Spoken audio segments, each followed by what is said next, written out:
அண்ணா அறிவாலயத்தில் பிரேமலதா திடீர் அரசியல் திருப்பம்.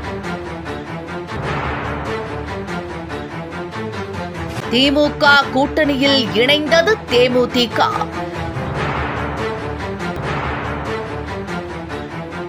அரசியல் வட்டாரங்களில் தற்போதைய ஹாட் டாபிக்.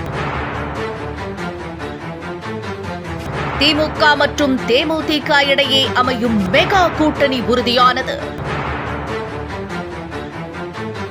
பிரேமலதா விஜயகாந்த் முதலமைச்சர் மு.க. ஸ்டாலினை நேரில் சந்தித்து கூட்டணியை உறுதி செய்தார். எதிர்க்கட்சிகளின் வியூகம் முறியடிப்பு.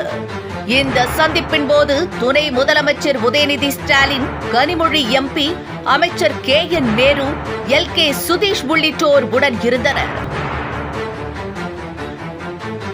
தேமுதிகவை தன் பக்கம் இழுப்பதன் மூலம் எதிர்க்கட்சிகள் ஒன்றிணைந்து எதிர்ப்பு வாக்குகளை அறுவடை செய்வதை திமுக திறம்பட தடுத்திருக்கிறது.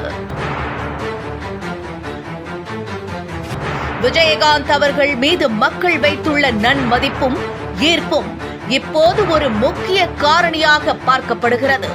தேமுதிகவின் இந்த சென்டிமெண்ட் பலம் கூட்டணிக்கு, அதாவது திமுகவிற்கு கூடுதல் பலம்.